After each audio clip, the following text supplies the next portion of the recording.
एक दिन कमाल के मन में, कुछ वर्षों के बाद जब हो लिया 20-22 वर्ष का, उसके मन में बहुत ज़्यादा अभिमान हो गया और अच्छी जो परमात्मा शिक्षा देते थे, सत्संग करते थे, वो उसने भी याद कर लिए और अन्य संगत में जाकर वो कहने ये सत्संग सुनाने लग गया। और एक दिन परमात्मा तो अंतर्यामी थे, उन्होंने अभी उसको और ये कहने लगा कि मैं गुरुदेव की जो सेवा करता हूँ कोई नहीं कर सकता, क्योंकि गुरु जी के साथ रहते थे, पुत्र तुल रखते थे उनको और साथ में शिष्य भी के रूप में, क्योंकि और तो उसका कोई था नहीं, साथ ही रखना पड़ता था। और वो सेवा भी फिर वो ही करेगा जो साथ रहेगा परमात्मा की, गुरुदेव की। और उस नादान ने ये ना सोची तेरे पर रहम करा है मालिक ने, मेर कर रखी तुझे ये सेवा मिली हुई है। तो यही मार खाता है ये प्राणी, उसको अभिमान हो गया। तो कहने लगा मैं जो सेवा करता हूँ कोई नहीं कर सकता गुरु जी की। तो ये भ्रम तोड़ परमात्मा को पता चला इस बात का। तो उन्होंने देखा कि कमाल कहता है मेरे जैसा सेवक और भक्त, श्रद्धा, मेरे जैसा समर्पण प्रभु के लिए कोई नहीं कर सकता। ये कहने की बातें हैं। उसके वो फड़क निकालने के लिए परमात्मा ने, वो भ्रम तोड़ने के लिए, जैसा कि अर्जुन का भ्रम तोड़ने के लिए श्री कृष्ण जी ने लीला की थी, यही लीला प्रभु कबीर जी करते हैं। एक दिन शेख फरीद और कमाल और साथ में परमेश्वर वहाँ बैठे थे और 10-5 भक्त बैठे थे। कहने लगे भाई मैंने ऐसे ऐसे भ्रमण करने चलना है, भक्तों के घरों में चलेंगे, उनको दर्शन देकर आना है। कौन कौन चलेगा मेरे साथ? 2 भक्त चलेंगे। कमाल कहता जी मैं तो अवश्य चलूँगा, मेरे बिना तो आपकी कोई सेवा कर ही नहीं सकता। शेख फरीद कहने लगा जी मुझे अपने दास को भी साथ ले लो, मैं भी आपके साथ चलना चाहता हूँ। अच्छा भाई ठीक है, तुम दोनों चलो। तो दोनों चल पड़े। उधर से परमात्मा के 3 प्राणी एक ही घर में शिष्य थे, सम्मन, उसकी पत्नी नेकी और पुत्र शिव अर्थात सेऊ। उसको सेऊ नाम से प्रसिद्ध था, नाम उसका शिव था। वो दिल्ली में रहते थे और मनियार थे। मनियार का काम होता था, चूड़ी पहनाया करते थे गांव गांव में, नगर नगर में जाके। दोनों ही बहुत गरीब थे। वित्तीय हालत बहुत ऐसी थी कि शाम का भोजन है तो सुबह का ना हो, ऐसी स्थिति थी। लेकिन भक्त एक नंबर के थे। परमात्मा कहते टोटे में भक्ति करे सोए सही सपूत, ये मायाधारी मस्करे ना जाने कितने जालिए ऊत। राम रटत दारिद्र भला, भाई टूटी घर की छान, और वह सुंदर महल किस काम के जहां भक्ति नहीं भगवान। उधर से वो तीनों प्राणी घर के सदस्य बैठे बैठे जिक्र कर रहे हैं, आपस में चर्चा चलती है भगवान की, रोज ही चर्चा चलती है, दिन खाली नहीं जाता। शायद दिन में भी कई बार चर्चा चल जाती है अपने परमपिता की महिमा की। तो तीनों प्राणी बैठे थे, भगवान की चर्चा हो रही थी। ऐसे चल रहा था कि भगवान, क्योंकि सिकंदर लोधी का रोग ठीक कर दिया, एक मरी हुई गाय को प्रभु ने जीवित किया, तो सिकंदर लोधी ने कत्ल कर दी थी। और श्री स्वामी रामानंद जी का सिर सिकंदर लोधी ने काट दिया था, वो भी जीवित किया। एक लड़के को जीवित किया, उसका नाम कमाल रखा। तो ऐसी ये कथाएं वो, क्योंकि मनियार और मनियारी का काम गांव गांव में घर घर में जाकर चूड़ी पहनाना होता था, और चूड़ी पहनावा इतने परमात्मा की चर्चाएं सुनाया करती थी, दोनों सम्मन भी और वह नेकी भी। और यही बताया करते हमारे गुरु जी हैं कबीर जी, उन्होंने एक लड़का जीवित कर दिया, सिकंदर लोधी राजा ना, उसका इतना भयंकर रोग था, असाध्य रोग था, उसको भी ठीक कर दिया। तो कुछ एक तो हाँ भर लेते, कुछ एक उन्हें दबका देते, क्यों झूठ बोला करो सारा दिन, ये भी कभी हो सकता है। लेकिन वो अपनी परमात्मा की कथा को सुनाती रहती थी। तो एक दिन जैसे सम्मन सेव शाना था, 10-12 साल का हो गया था, 12-13 साल का, 14 का, तो वो भी बच्चों में बैठकर ये चर्चाएं क्या करता था। तो बच्चे कहने लगे, क्या कभी तुम्हारे घर में तुम्हारे गुरुजी आए हैं? वो लड़का कहने लगा, नहीं हमारे घर तो नहीं आए हैं। तो तुम्हारे घर गुरुजी तो उन राजाओं के घर जाते हैं, पैसे के लालची हैं, तुम गरीबों के घर में थोड़ा आएंगे। तो ये बातें उस लड़के को खटका करती थी। उस दिन चर्चा चल रही थी और माता पिता के सामने बच्चे ने प्रश्न किया कि माता पिता क्या कभी गुरुदेव हमारे घर भी आ जाएंगे? तो उन्होंने कहा, बेटा घर में आने उन्होंने कोई ऐसी बात नहीं है कि हमारे घर ना आवे, बाकी बेटा उनके शिष्य बहुत गने हैं, लाखों की संख्या में शिष्य हैं, किस किस का जाएंगे? लड़का कहता है कि हे माता पिता, एक बार गुरुदेव हमारे घर आ जाए, मेरी इच्छा है, एक दिन हमारे यहाँ दर्शन दे जावें। बच्चे ऐसे ऐसे कहते हैं, ऐसे ऐसे कहते हैं। तो माता पिता कहने लगे, बेटा वो तो उनकी मौज है, आ भी जाओ, और इन बच्चों की लोगों की बातें बनी आया करते, अपन अपना कर्म बनाने हैं, अपनी क्रिया करो। और वो हमारे साथ ही रहते हैं, दूर थोड़े भगवान हमसे। अग्नि वो तो माता जी ठीक है, पर पिता एक बार घर आ जाना, बस फिर तो कहना है क्या है। वो ऐसे बातें करी रहे थे। वो तो परमात्मा तो अंतर्यामी है, कहते हैं जहां उनको जहां जन की महिमा सुनो तहां मैं गौन करते, वो तो नगर अमान है जहां मेरे प्यारे संत। जहां मैं मेरी बात किसी मेरे प्यारी आत्मा के मुख से चर्चा सुनता हूँ वहीं पहुंच जाता हूँ। और जहाँ ऐसी मेरी भक्त संत पुण्यात्मा रहती हैं, वो नगर वो गांव तो कहते हैं खुशी खुशी से बसता है, वो तो निश्चिंत रहता है। अब इतने में परमात्मा और वो तीनों, परमात्मा, कबीर जी, साथ में वो शेख फरीद और कमाल, तीनों आकर द्वार पर खड़े हो गए। कच्चा मकान था, सामने एक झोपड़ी डाल रखी थी, एक बीच में पीछे जाकर उनके रहने की झोपड़ी थी, और सामने वह एक गेट था, उसके सामने खड़े होकर के आवाज लगाई, भाई सम्मन, अरे सम्मन है क्या घर पे? तब नेकी कहती है कि गुरुदेव का आवाज आई, गुरुदेव की आवाज है। सम्मन कहता है, गुरुदेव की आवाज यहाँ कहाँ होगी बावली, इतनी दूर, कहाँ बनारस, कहाँ ये दिल्ली। आप चर्चा कर रहे हैं ना, इसलिए आपके कानों में वही आवाज गूंज रही है जो सत्संग में सुना करते हो। इतने में फिर आवाज आई, भाई सम्मन है क्या? तब नेकी बोली, देख आवाज आ रही है। तीनों के तीनों नंगे पैरों भाग दिए, यानी पीछे बैठे चर्चा कर रहे थे, दिन शाम का समय था, और भागे गए। तीनों ने देखा हुए तो तीनों जाकर के द्वार पे खड़े हैं, ऐसे खड़े रह गए जैसे ये स्वप्न है, सत्य है। आंखों में पानी बह रहे हैं तीनों आके, और ना ये ऐसे स्तब्ध से हो गए और ना बोल निकल रहा है, आंखें बह रही हैं पानी से, आंखों में पानी बह रहा है। तो इतने में कमाल ने कहा कि गुरुदेव को अंदर भी ले चलोगे कि यही खड़ा करे रखोगे?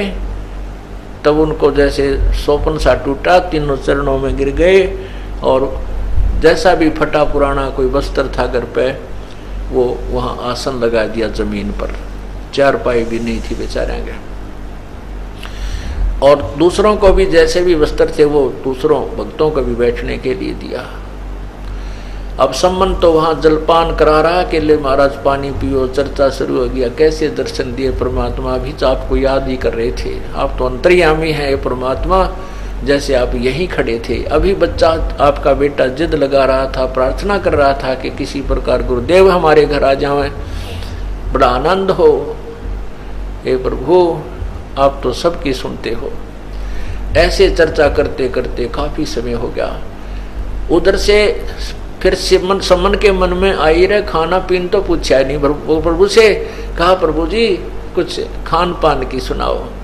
परमात्मा ने कहा भाई भूख लगी है, पैदल चल कर आए हैं बेटा, जैसा भी आहार है आहार करेंगे, तैयारी करवाओ भोजन की। अब सम्मन घर पीछ अंदर आया अपने, जहाँ उनका रहने का की झोपड़ी थी थोड़ी सी, उसी बेड़े में पीछे चल के थी 50-100 फुट पीछे। अपनी पत्नी से आकर कहा कि गुरुदेव जी खाने का लिए तैयार करो, भक्त संतों के लिए, गुरुदेव के लिए भोजन बनाओ। नेकी कहने लगी कि घर पर तो बिल्कुल भी अन्न नहीं है, आज कोई आटा भी नहीं है। सम्मन ने कहा कि किसी से उधारा ले आ। नेकी ने कहा कि मैं उधारा भी मांगने गई थी, आज कोई उधारा भी नहीं दे रहा है। सम्मन ने कहा कि ला तेरा ये चीर जो ये दुपट्टा ओढ़ रखा है, इसको गिरवी रखाता हूं। वो एक ही था। उसने कहा, नेकी ने कहा कि मैं इस दुपट्टे को भी रखने गई थी गिरवी, कि इसके बदले में मैं कुछ आटा दे दो, हम आपको फिर आटा वापस कर देंगे, अपना चीर ले लूंगी। तो ये फटा हुआ है 2 जगह पर से, 2 स्थानों से फटा हुआ, किसी ने इसको गिरवे भी नहीं रखा। अब सम्मन तो पेट पकड़कर बैठ गया कि भगवान, आज पहली बार परमात्मा हमारे घर पर आए और मैं इतना नीच, ऐसा दुष्कर्मी प्राणी हूं कि इससे पिछले जन्म में मैंने कोई पुण्य नहीं किया, जिस कारण से आज हमारे घर पर आटा भी नहीं है आतिथ्य सेवा करने के लिए, गुरुदेव की सेवा करने के लिए। तब नेकी बोली, चिंता मत, ऐसे चिंता करने से बात नहीं बनेगी, गुरुदेव से प्रार्थना कर लो, गुरुदेव सुबह वो आहार करवाएंगे, अंतर्यामी है, जान जाएंगे। तो कहने लगा सुबह कहाँ से लाएंगे? तो तीनों ने सलाह बनाई कि तुम दोनों पिता पुत्र रात्रि में चोरी कर लाना 3 सेर आटा और सुबह आहार करा देंगे। तो वो सम्मन जो सेऊ था लड़का, वो प्रतिदिन कथाएं सुना करता था, सत्संग भी सुनता था कि चोरी करना महापाप है। तब सम्मन उस सेऊ ने कहा, हे माता पिता, हे माता जी, आप क्या बात कह रहे हो, चोरी करके लाएंगे हम भक्त? चोरी करना तो महापाप बताया है। तब नेकी ने समझाने के लिए कहा, बेटा इसमें अकाज है नहीं, चोरी कर दे दान।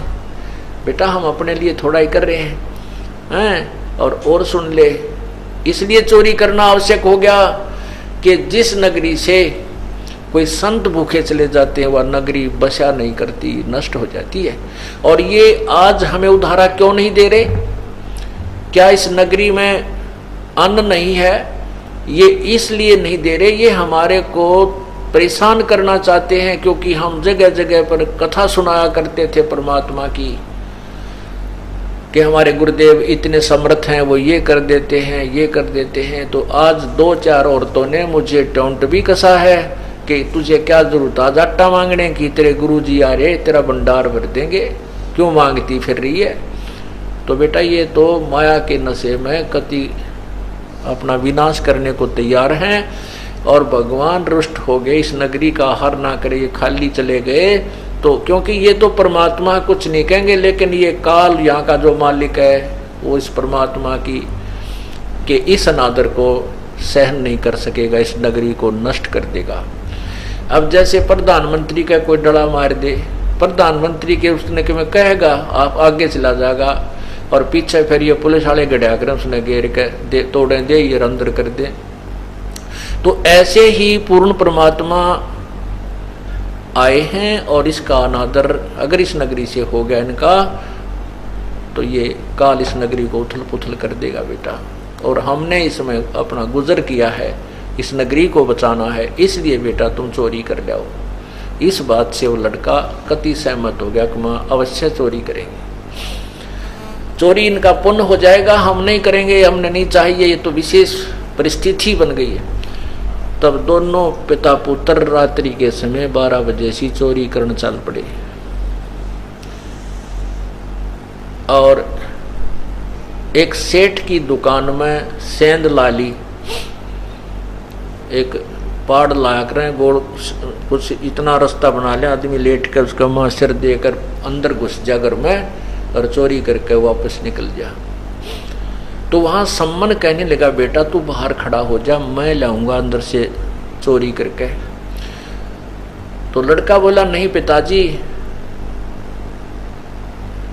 मैं लाऊंगा, मैं बालक हूं, यदि मैं पकड़ा भी गया तो मुझे माफ कर देंगे बालक समझ के, और आप पकड़े गए तो पिताजी आपकी गर्दन कटवा देगा। इस सेठ का राजा तक, यहाँ के नवाब तक पहुंच है। तो सम्मन कहने लगा, बेटा यदि तू पकड़ा गया और तुझे ये मारवा देगा तो मैं कहाँ मरूंगा, कहाँ जाऊंगा बेटा, मैं कैसे जीऊंगा, नहीं तू बाहर रह। तब सम्मन शेऊ नहीं माना, नहीं पिताजी आप मेरी बात मानो, बच्चों को तो माफ कर दिया जाता है। अच्छा, सम्मन ने कहा, बेटा फिर ऐसे करना, केवल 3 शेर अंदाजा सा, ज्यादा मत लाना, हमने इसको छुए भी गए, केवल 3 अतिथियों के लिए लाना है, गुरुदेव के लिए और भक्तों के लिए। तो ऐसा कह के शेऊ जो है अंदर पाड़ उस सुराख के अंदर से दुकान में घुस गया, और वहां उसने वो अपनी चद्दर जो साथ ले रखी थी पुरानी सी, उसके पल्ले में बांध लिया 3 शेर अंदाजा सा आटा बांध के, और चलन लगा। तो तराजू रखी थी एक तखड़ी, वो तुला, उसके ऊपर अंधेरे में पैर रखा गया, वो दूसरा पलड़ा उसके ऊपर गद देसी पड़ा, यानी जोर की आवाज हुई, वो सेठ जाग गया। और जब वो निकलने की चेष्टा करने लगा, चोर चोर चोर करके और पैर पकड़ के और उल्टा घसीट लिया। तब तक उस कपड़े को उधर से सेठ पैर पकड़ रहा, चोर चोर, और शेऊ कह रहा है, पिताजी मैं बनिए ने पकड़ लिया हूं, और ये आटा ले जाओ और गुरुदेव को भोजन करा देना। उसने वो पोटली बाहर फेंक दी, और बानिए ने पकड़ के उल्टा घसीट के और वो खंबे का बांध दिया, थाम के, जो अंदर एक सपोर्ट होती थी मकाना में जैसे पिलर होते हैं, उसका बांध दिया। और फिर पहचान के चाश के माचे से दीवा देवा ला के कहने लगा, अच्छा भगत बने फिरा करते, आज खुल गई थारी पोल हैं चोरो, वो थारे गुरुजी है ना चोरी कराना आते हैं, हमने पता था पहले ही, वो आ रहे ना जब हमने बेरा पट गया था, हैं उसन बेचे तुम चोरी करने, और तरह गजब हो। अब सम्मन उस लड़के के मन में न्यू आ गई है, परमात्मा देख गुरुदेव की सेवा तो कर नहीं सके, ये कलंक और लवा दिया, अब ये लोग उस गुरुदेव को भी दुखी करेंगे। तो इसलिए तरकीब सोची उसने। तो उसने शेऊ ने कहा, लाला जी क्यों गुस्से में हो रहा है, 3 शेर आटा ले गए, तेरा उल्टा दे देंगे कभी कमा कमू के, और देख ले जब कुछ भी चीज तेरी छेड़ी होता हमने हैं, ऐसे गुरुजी आ रहे हैं, उनका आहार कराना था, ये जरूरी था ना। बोला हाँ ये पता चलेगा तेना सवेरे देखना, राजा का पेश करूंगा और ये ले तुम्हारे गुरुजी को। तो उस लड़के के मन में ये आ गया कि मेरे पिताजी आ जाए, मेरी गर्दन काट लेकर और लोगों का डर दे करने, और बनिया जो है डर जाएगा, यू शरीर को की तब फेंक क्या होगा, यू बताओ भी कोई ना किसी का क्या। और कहानी बन गई, मर्डर हो गया इसकी दुकान में, ये जिक्र भी नहीं करेगा। इस दृष्टिकोण से उधर से नेकी के मन में यह बात आ गई। सम्मन ने जाकर कहा, ले नेकी 3 शेर आटा ले आया हूं। नेकी ने पूछा कि पुत्र कहाँ है? सम्मन ने कहा कि वो तो बनिए ने पकड़ लिया, बांध दिया थंब का। अब नेकी के मन में वह बात आ गई, देख लोग ये कहेंगे ये चोरी करने के लिए, करवाने के लिए आते हैं गुरुजी, और आहार तो करा नहीं सके, इनका कलंक और लवा देंगे, और इनको भी लोग जुलूस निकालेंगे, बेइज्जती करेंगे। तो नेकी अपनी माँ अपने इकलौते पुत्र के लिए सलाह देती अपने पति को कि जाओ वापस, और किसी बहाने लड़के की गर्दन बाहर निकलवा कर उस लड़के की गर्दन काट कर ले आना, नहीं तो बच्चे को पहचान लेंगे। अब उनको ये नहीं मालूम था कि ये सम्मन बनिए ने पहचान लिया होगा, लेकिन नेकी की यह सोच थी। तो सम्मन वापस गया और कहा, आवाज लगाई, बेटा हाथ में तलवार ले रखी गर्दन काटने के लिए, आवाज लगाई, बेटा शेऊ एक बार मेरे से 2 बात कर ले बेटा, कल तो ना पता पिता पुत्र साथ रहेंगे या ना रहेंगे, ये पता नहीं, हमें कहीं दोनों को ही मार दिया जाए या तेरे को मार दिया जाए, 2 बात करना चाहता हूँ। तो सेऊ ने कहा, लाला जी बाहर मेरे पिताजी खड़े हैं, कोई विशेष बात करना चाहते हैं, मैं 2 बात बतला लूँ। अकना सेठ बोला, मैं इतना बावड़ा नहीं हूँ, इतना पागल मत समझो मुझे, तू भागना चाहता है। सम्मन सेऊ ने कहा, नहीं सेठ जी मेरा पैर बांध दे, थाम के रस्सा इतना ढीला कर दे कि मैं थोड़ी सी गर्दन बाहर निकाल के गुरु जी अपने पिता के कान में बात बतला लूं। ज्यादा प्रार्थना करने से सेठ जी ने सोची रही सा के चोरी कर रखी है, 3 शराटा तड़िया है, चल कर दे पैर ढीला। पाँ के बांध के रस्सा और थाम का बांध लिया, इतना ढीला कर दिया कि गर्दन बाहर निकल सके उस दीवार से बाहर, सुराख से। तब सम्मन के हाथ पीछे था, छुपा रखी थी तलवार के, लड़के को पता ना लग जाए, लड़के को चिल्ला पड़े, शोर ना कर दे। लेकिन पिता था, गर्दन पे हाथ नहीं उठा, एकदम जाम हो गया हाथ, पीछे ना आगे ना आया को नहीं। तब लड़का कहता है, पिताजी एक कान में बात बताता हूँ, आप कान करो मेरी तरफ। कहा बेटा बता, कि यदि आप मेरे पिता हो और मैं आपका अंश हूँ तो मेरी यह बात आपने माननी पड़ेगी। कहा बोल बेटा क्या बात है? कि मेरी गर्दन काट ले पिताजी, नहीं तो बात बिगड़ जाएगी। ये सेठ कह रहा है कि तुम्हें वहाँ तुम्हारे गुरुजी को भी पकड़वाऊंगा और तुम ये चोरी करवाने आता है, मेरी गर्दन काट दे, ये बढ़िया जागा डर और इस शरीर ने की तबार डाला होगा दूर। इतना कहते ही बच्चे के मुख से ये बात हिम्मत की सुनकर पिता का हाथ जैसे करंट आ जाकर इतनी तेजी से चला और उसकी काट के गर्दन और शीश को उठाकर घर ले गया। अब सेठ ने सोची तेरे बारे में आगे कत्ल हो गया, 302 का मुकदमा तेरे पे बनेगा, वो तो कह देंगे हमारा बेटा मार दिया इसने।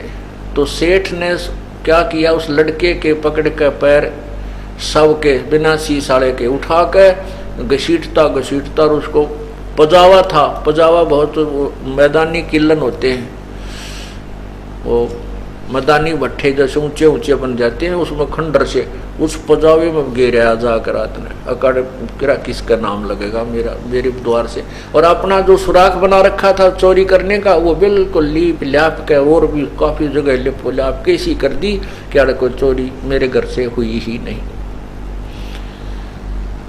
अब जब सम्मन लेकर के शीश को घर पहुंचा तो नेकी बोली कि वापस जा और उसी दुकान से लड़के का सब सेठ घर नहीं रखेगा, कहीं दूर फेंक के आएगा जंगल में, और कोई पशु पक्षी खराब ना कर दे, जल्दी ला उठाकर उसके निशान पाओगे आपको जहाँ कर वो ले गया होगा, क्यों दूसरे ने भी ना बुलावे चोरी के काम मत सेठ जी, तो वो निशान मिलेंगे, वहां बच्चा पाओगा, उसको उठा लाना। ऐसा ही किया सम्मन ने, उन निशानों के साथ साथ गया तो वहां से लड़के के शव को चद्दर में छुपा कर घर लाकर कोने में रख दिया और शीश रख दिया अलमारी के ताक में, एक पार्ट में अलमारी में रख दिया। लड़का कटा पड़ा है, इकलौता पुत्र है, और दोनों माता पिता कहते हैं कि गुरुदेव को महसूस भी नहीं होना चाहिए कि हमारा लड़का की मृत्यु होगी है, इस कारण से, नहीं तो आहार नहीं करेंगे। और रोना नहीं है बिल्कुल भी, कच्चा दिल नहीं करना है। तो उसी समय इनकी ये सारी रात की रिहर्सल में दिन निकलना हो गया, सूर्य उदय होने वाला हो गया। नेकी ने वक्त बहुत सुबह उठे 8 तरह ये थी, नहा धो के और खाना तैयार कर दिया। और शाम को परमात्मा ने ये कहा था भाई सुबह हमने जल्दी जाना है, आहार चलो सुबह करेंगे, तो भूख सी को नहीं रही। अंतर्यामी थे, उनको पता था, वो तो सब जाने थे क्या कुछ हो रहा है, लेकिन उस कमाल का सिर फिर चुका था, उसको सेट करना था परमात्मा ने, और उधर से अपने बच्चों के और कर्म बनवाने थे। खाना बना दिया और 3 दोने होते हैं, ये मिट्टी के छोटे छोटे मिट्टी के होते, कसोरे कहा करते हैं, उन 3 दोनों में मिट्टी के पात्रों में डाल दिए और कहा सतगुरु जी भोजन तैयार है, आपने सफर भी करना है, आहार कीजिए। तीनों का आसन अलग अलग बैठने का फर्श बिछा दिया, गुरु जी का आसन लगा दिया और 3 पात्रों में भोजन परोस दिया। सम्मन ने करबद्ध होकर कहा कि खाओ प्रभु भोजन प्रसाद भोग लगाओ। परमात्मा बोले भाई हम अकेले नहीं खावें, आप भी तीनों में हमारे साथ ही आ जाओ और इसको 6 दोनों में 6 में पात्रों में डाल लो न्यारे न्यारे। अब नेकी सम्मन ने सोचा ये बात बिगड़ेगी, यह बात खुलेगी। कहने लगे नहीं गुरुजी आप खाओ, हम तो सुबह सुबह नहीं खाते हैं, देर से खाते हैं। ना भाई आज तो खाना ही पड़ेगा, ये तो एक प्यार का प्रसाद बनाया गया है, प्रसाद रूप में आपने लेना होगा, बैठ जाइए। अब दोनों माथे बांध कर बैठ गए, भैया तो बात अब बिगड़ेगी। अब पहले उन्होंने 5 में डाला, नहीं भाई 6 में कर, फिर उन्होंने 6 में कर दिया। तब परमात्मा ने कहा आओ सेऊ जी मिलो ये प्रसाद प्रेम। और बेटा शीश कटा कर चोरों के संतों के नितक सेम, संतों की तो रक्षा हुआ करती है। इतना ही कहा था कि सम्मन के उस सेऊ के सिर पे वो धड़ पे सिर अपने आप लग के और सेऊ लड़का बाहर आकर पंगत में बैठ गया। बोलो सतगुरुदेव की जय। ओए होए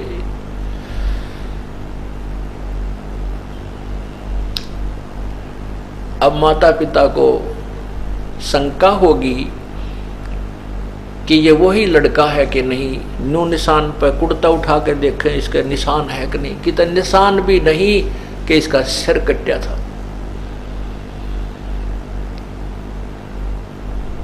अब क्या कहते हैं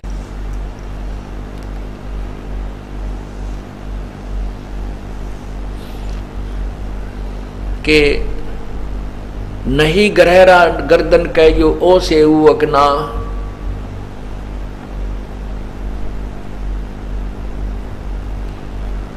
अब पुण्यात्माओं इस परमात्मा की महिमा से हम लोग परिचित नहीं थे।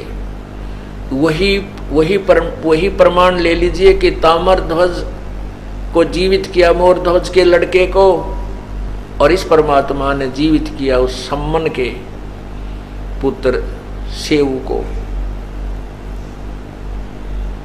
ये तो पैरेलल जो है ना, एक जैसा ही उसके समांतर उदाहरण समझो। फिर ये भगवान क्यों नहीं माना? क्योंकि ये जुलाहे के घर में आ गए थे।